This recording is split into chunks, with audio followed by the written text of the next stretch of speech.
महबूबा मुफ्ती ने जमात इस्लामी के बारे में उमर अब्दुल्ला के हलाल और हराम वाले बयान पर उन पर सख्त तनकीद की है। महबूबा मुफ्ती ने कहा कि कश्मीर नेशनल कॉन्फ्रेंस की मिल्कियत नहीं है।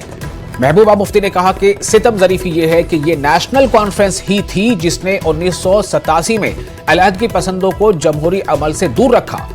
मरहूम सैयद अली शाह गिलानी 1987 तक इंतखाबात में हिस्सा लेते थे। महबूबा मुफ्ती ने कहा कि वो मरकजी हुकूमत को जमात इस्लामी पर पाबंदी हटाने का मशवरा देंगी। महबूबा मुफ्ती ने कहा कि जब नेशनल कॉन्फ्रेंस जीतती है तो इलेक्शन हलाल होते हैं और जब वो हार जाते हैं तो इलेक्शन हराम है। नहीं, देखिए, मुझे हैरानगी होती है कि नेशनल कॉन्फ्रेंस जम्मू कश्मीर को अपनी सल्तनत समझती है कि ये जो हराम हलाल का सिलसिला तो उन्होंने शुरू कर दिया। 1947 में जब मरहूम शेख साहब को पहले चीफ एडमिनिस्ट्रेटिव ऑफिसर बनाया गया जम्मू कश्मीर का और फिर हिंदुस्तान के साथ जुड़े तो तब हलाल था इलेक्शन। जब वो वजीर आजम बने तो तब हलाल था। जब वजीर आजम से उनको हटाया गया तो फिर इलेक्शन 22 साल के लिए हराम हो गया। 22 साल तक वो राजशुमारी की बात करते रहे। उसके बाद 75 में वजीर आजम से वजीर आला बन गए, फिर इलेक्शन हलाल हो गया उनके लिए। और उसके बाद 87 में जब यहाँ जमात इस्लामी और दूसरी जमात इस्लामी कोई पहली बार इलेक्शन नहीं लड़ रही है। सैयद अली शाह गिलानी साहब मरहूम बहुत पहले से इलेक्शन प्रोसेस का हिस्सा थे, मगर 87 में हलाल को हराम किसने बनाया है जमात के लिए इलेक्शन को, या दूसरी जमातों के लिए या मफ के लिए।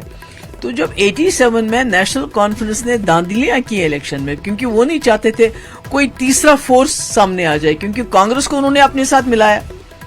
तो जब तीसरा फोर्स सामने आया माफ की शक्ल में, तो उन्होंने दांधलियां की, जिसकी वजह से जितनी भी और जमातें पॉलिटिकल प्रोसेस का हिस्सा बनना चाहती थी उनके लिए उन्होंने इलेक्शन के दरवाजे हमेशा के लिए बंद कर दिए। और तब से ये जो हलाल हराम का सिलसिला तो इन्हीं का शुरू किया गया है। 22 साल तो ये लोग इलेक्शन में हिस्सा ही नहीं ले रहे थे। कह रहे थे हमने राजशुमारी करानी है, हमने जम्मू कश्मीर को आज़ाद करना है, हमने पाकिस्तान के साथ जाना है और इलेक्शन लड़ना हराम है। तो मुझे बड़ा अफसोस है कि अगर जमात इस्लामी इलेक्शन लड़ना चाहती है, बहुत अच्छी बात है। जमहूरियत ख्यालात की जंग है और इसमें जब जो चाहे आ सकता है। और उनको मैं तो सरकार से ये भी कहती हूँ उनका बैन हटाया जाना चाहिए। उनके जितने भी इंस्टीट्यूशंस हैं, एसेट्स हैं जो आपने फ्रीज किए हैं, कन्फिस्केट किए हैं, उनको डीफ्रीज किया करना चाहिए, उनको वापस करना चाहिए।